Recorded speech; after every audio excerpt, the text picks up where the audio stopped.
दोस्तों, आप सभी कैसे हैं। आप सभी का वेलकम है आपके अपने चैनल राजीव कॉम्पिटिटिव क्लासेस में। दोस्तों, आज का वीडियो आप लोगों के लिए काफ़ी ज़्यादा इंपॉर्टेंट होने वाला है, क्योंकि आज के इस वीडियो में हम स्पेशली हेडमास्टर हेड टीचर के लिए अपडेट जाने वाले हैं। देखिए, हेडमास्टर हेड टीचर शिक्षकों के लिए बड़ी खुशखबरी है। अब खुशखबरी किस संबंध में है? प्रधान शिक्षक प्रधानाध्यापक शिक्षकों के लिए सेवा निरंतरता का लाभ मिलेगा।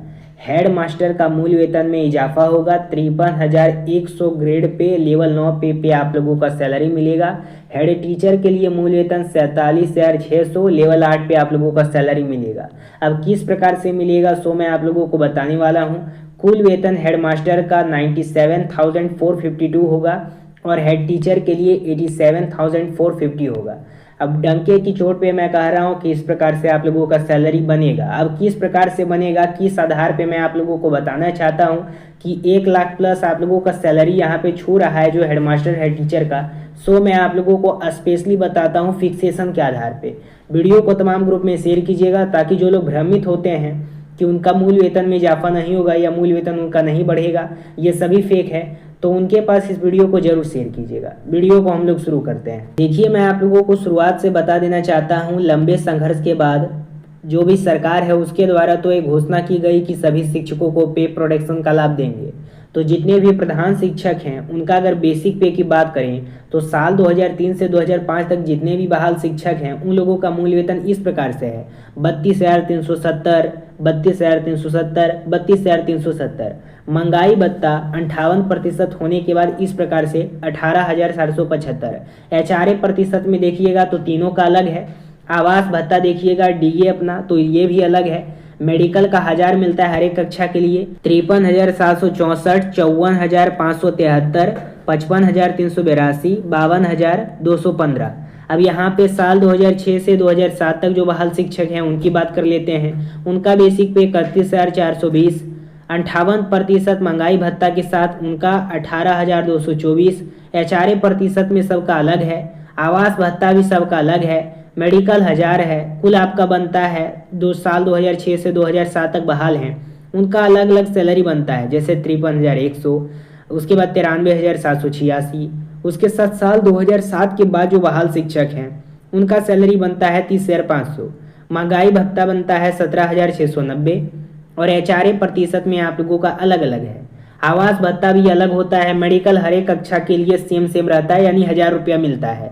कुल वेतन आप लोगों का साल 2007 के बाद जो बहाल हैं अगर वो अभी प्रधान शिक्षक या प्रधानाध्यापक बन गए हैं तो इस प्रकार से समथिंग आप लोगों का सैलरी बनता है। तो यहाँ पे तो मैंने आप लोगों को ये बता दिया कि सरकार के द्वारा जो पे प्रोटेक्शन लागू कर दिया गया है कि जो भी विशिष्ट वाले शिक्षक हैं या फिर प्रधानाध्यापक हैं उन दोनों को यहाँ पे हम क्या देंगे, तो यहाँ पे इस प्रकार से हम उनका सैलरी को बांधेंगे। तो इस प्रकार से आप लोगों का सैलरी मिलेगा।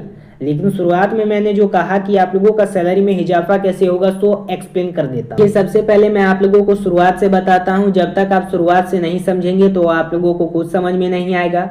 जैसे कि पहले क्या है कि ये जो 2024 में जो आप लोगों का परीक्षा आया है ये प्रधान शिक्षक प्रधानाध्यापक का, जिनके पास 8 ईयर का एक्सपीरियंस था वो लोग अप्लाई किए थे प्रधान शिक्षक या प्रधानाध्यापक के लिए। उससे पहले तो आप लोग नियोजित शिक्षक ही थे ना। तो साल 2003 से 2005 तक जितने भी बहाल शिक्षक हैं अगर वो अभी विशिष्ट हैं, ठीक है, मैं विशिष्ट वालों की बात कर रहा हूँ, अगर वो अभी विशिष्ट हैं तो सेवा निरंतरता मिलने के बाद उनका मूल वेतन 67,673 हो जाएगा जो साल 2003 से 2005 तक बहाल है। उसी प्रकार से साल 2006 का देखिएगा, 2010 का देखिएगा, 2013 TT वालों का देखिएगा, 2016 उर्दू TT वालों का देखिएगा, 2022 में जो छठा पेज के तहत चयनित हुआ है उनका देखिएगा, स्नातक ग्रेड और जो ट्रेंड है या अनट्रेंड है उनका देखिएगा। तो इस प्रकार से उन सभी का मूल वेतन बनता है। लास्ट तक 67,346 होगा।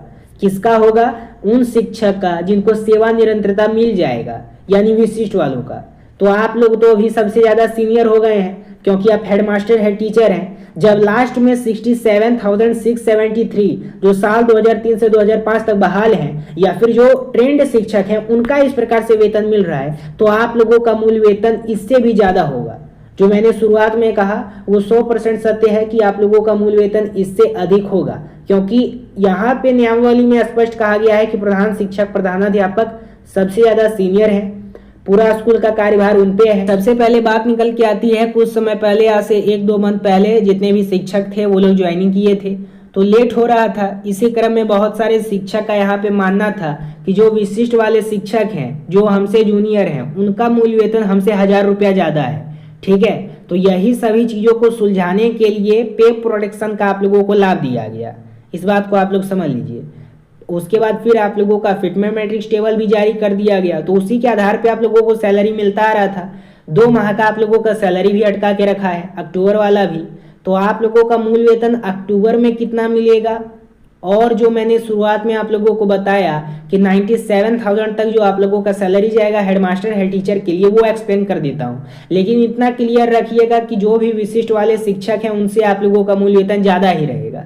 यानी 67,673 सेवा निरंतरता के मिलने के बाद जो भी विशिष्ट शिक्षक हैं अगर इस प्रकार से उनका मूल वेतन मिलता है तो आप लोगों का मूल वेतन हेड टीचर के लिए 5400 ग्रेड और हेडमास्टर के लिए 5400 ग्रेड, हेड टीचर के लिए 4800 ग्रेड के रूप में सैलरी मिलेगी। अब यहाँ पे मैं आप लोगों को कुछ फैक्ट बता देता हूँ कि किस आधार पे आप लोगों का सैलरी बढ़ेगा। देखिए, आज मैंने एक वीडियो अपलोड किया है जिसमें आप लोगों को शानदार तरीके से बताया है कि साल 2003 से 2025 तक जितने भी बहाल शिक्षक हैं सभी लोगों का अक्टूबर माह में कितना मूल वेतन बनेगा। उस वीडियो को अगर आप देख लेते हैं तो आप लोगों को समझ में आ जाएगा। अभी फिर से बता देता हूँ। सबसे पहले देखिएगा, जो भी विशिष्ट शिक्षक हैं, अगर आप अभी विशिष्ट शिक्षक रहते 1 to 5 क्लास के लिए साल 2003 में जो बहाल हैं तो उनका मूल वेतन यहाँ पे टोटल प्रॉफिट होता है 59,598 और इन हैंड सैलरी कटने छटने के बाद मिलता है 47,584। यहीं से अंदाजा लगा सकते हैं कि आप लोगों का मूल वेतन में कितना इजाफा होगा अगर आप हेडमास्टर हेड टीचर हैं तो।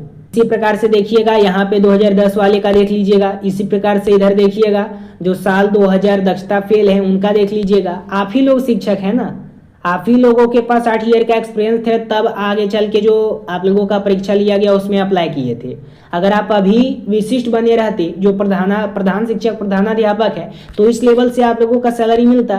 देख लीजिए, आपके सामने कैलकुलेशन है, यहाँ पे देख सकते हैं। इस प्रकार से आप लोगों का उधर मैंने जो बताया 1 to 5 क्लास के लिए, यहाँ पे 6 to 8 क्लास के लिए है। इस प्रकार से आप लोगों का 6 to 8 में 1000-2000 बढ़ा दिया जाता। इस प्रकार से आप लोगों का सैलरी मिलता। देख लीजिएगा, आपके सामने खुद है। देखिए, अब यहाँ पे हम लोग हेडमास्टर हेड टीचर की सैलरी देख लेते हैं। जैसे बेसिक पे आप लोगों का 30,500 है, डीए आप लोगों का 17,600 है, एचआरए आप लोगों का 1525 है, मेडिकल आप लोगों का 1000 है, ग्रॉस सैलरी 50,715 है। सेल्फ एनपीएस यानी आपके तहत गवर्नमेंट के तहत जो कटता है वो 4819 है। Government NPS 6747।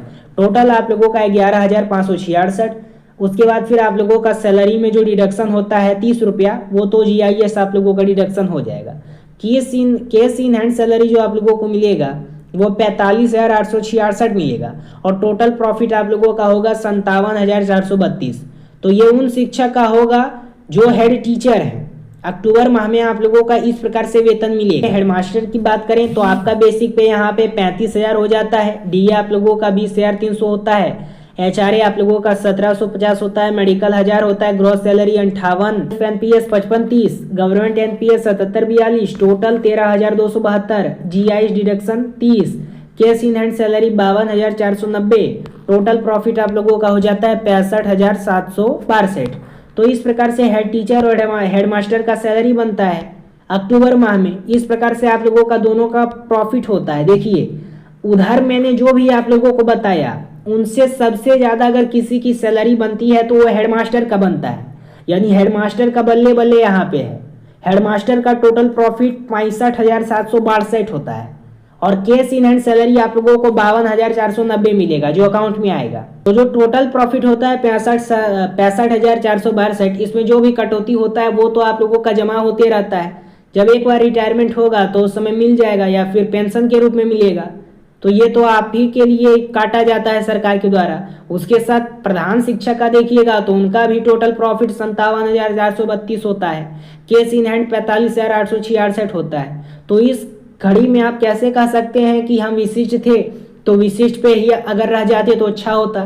अब तो आप लोगों के लिए और अच्छा है कि अक्टूबर माह से इस प्रकार से आप लोगों का न्यू पेंशन जो आप लोगों का मूल वेतन है इस प्रकार से आप लोगों को मिलेगा। आगे चल के जब 7 पे कमीशन लागू होगा या फिर सेवा निरंतरता मिल जाएगा, तो इससे भी मूल वेतन आप लोगों का डबल हो जाएगा। एक और बात आप लोगों को बता देना चाहता हूँ, जितने भी शिक्षक हैं, प्रधान शिक्षक, प्रधानाध्यापक, ध्यान से सुनिएगा। सबसे पहले अभी आप लोगों को सेवा निरंतरता का लाभ नहीं दिया गया है, सरकार के द्वारा आप लोगों को यहाँ पे घुमा दिया गया है।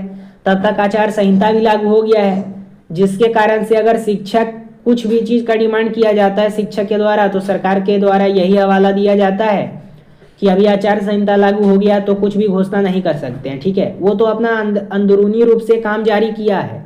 ठीक है, इस बात को आप लोग समझ लीजिए। लेकिन जब शिक्षा की बात आएगी तो आपके तहत कुछ भी घोषणा इन लोगों के द्वारा नहीं किया जाएगा। लेकिन 7 पे कमीशन जहाँ तक बात है तो वो आपका खुद का है, संवैधानिक तरीके से संविधान में खुद उल्लेख किया गया है आर्टिकल में कि समान काम के बदल समान वेतन मिलेगा, किसी के साथ भेदभाव नहीं होगा। तो जो कर्मचारी हैं या फिर प्रधानाध्यापक हैं, सरकार के द्वारा जब राजकर्मी का दर्जा दिया गया तो आप लोगों को यहाँ पे 7 पे कमीशन का लाभ देना चाहिए, क्योंकि बिहार गजट 2016-17 में स्पष्ट रूप से कहा गया है कि जिनको राजकर्मी का दर्जा प्राप्त है उन लोगों को 7 पे कमीशन का लाभ दिया जाएगा। फिर भी आप लोगों को वित्त विभाग, बिहार का जो वित्त विभाग है उससे आप लोगों को वंचित रखा गया है या फिर सरकार के द्वारा वंचित रखा गया है। यहाँ पे आप लोग 5 साल से जैसे कि आप लोगों को घुमाया गया। जैसे साल 2023 में क्या हुआ था कि जो भी शिक्षक थे वो डिमांड कर सकते थे पहले से, लेकिन साल 2023 से इनके द्वारा बीपीएससी लाया गया, बीपीएससी से TRE1, TRE2, TRE3 हुआ। उसके बाद फिर आप लोगों का विशिष्ट लाया गया, यानी उस समय जो नियोजित शिक्षक थे वो लोग आंदोलन करने लगे थे कि जो बीपीएससी वाले हैं उनको राजकर्मी का दर्जा दीजिएगा, और हम लोग इतने पुराने से शिक्षक हैं, 15 साल 18 साल से 8 साल से, हमें नहीं दीजिएगा। तो इसके कारण से आप लोगों का सक्षमता लिया गया। सक्षमता के बाद प्रधानाध्यापक आया, तो उस घड़ी में आप लोगों का सैलरी इस प्रकार से बनता है। अगर 7 पे कमीशन लागू कर दिया जाता है चुनाव के बाद, तो आप लोगों का मूल वेतन 53,100 होगा लेवल 9 पे, और हेड टीचर के लिए मूल वेतन 47,600 होगा लेवल 8 पे।